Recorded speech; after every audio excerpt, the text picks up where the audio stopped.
ফের মাওবাদী হামলায় রক্তাক্ত হলো ছত্তিশগড়। ছত্তিশগড়ের বিজাপুরে জওয়ানদের গাড়িতে ল্যান্ডমাইন বিস্ফোরণের ঘটনা ঘটেছে।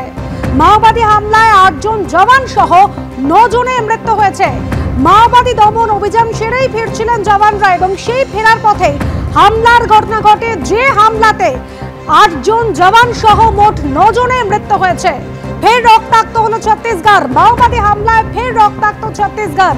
ছত্তিশগড়ের বিজাপুরে হয়েছে হামলা। জওয়ানদের গাড়িতে একেবারে ল্যান্ডমাইন বিস্ফোরণের ঘটনা ঘটেছে। একেবারে সেই ছবি দেখতে পাচ্ছেন, ঘটনাস্থলের ছবি। মাওবাদী দমন অভিযান সেরে ফিরছিলেন এই জওয়ানরা এবং সে সময় তাদের গাড়িতে ল্যান্ডমাইন বিস্ফোরণ হয় এবং দেখতে পাচ্ছেন সেই দুর্ঘটনাস্থলের ছবি। 8 জন জওয়ান সহ মাওবাদী হামলায় 9 জনের মৃত্যু হয়েছে ছত্তিশগড়ে।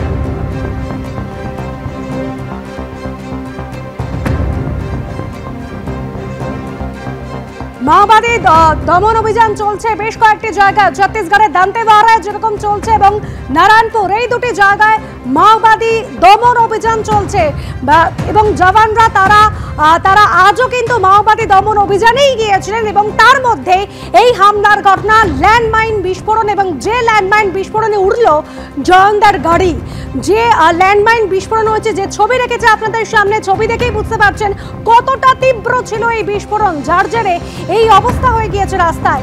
8 জন জওয়ান সহ 9 জনের মৃত্যু হয়েছে এই হামলার জেরে।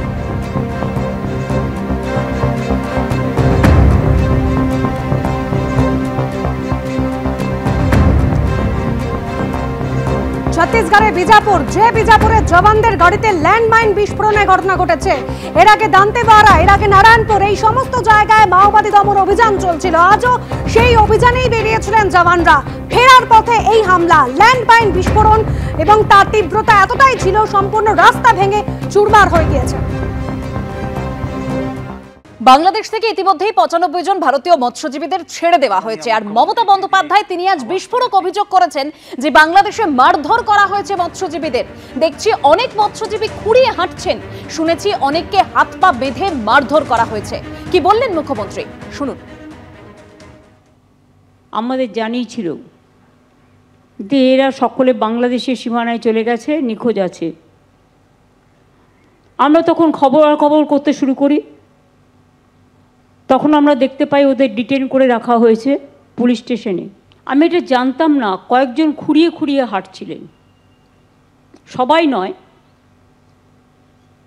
আমি জিজ্ঞেস করলাম খুঁড়িয়ে হাঁটছেন কেন? তারা বলতে চায়নি। জানতে পারলাম যে তাদের কয়েকজনকে মারধরও করা হয়েছে।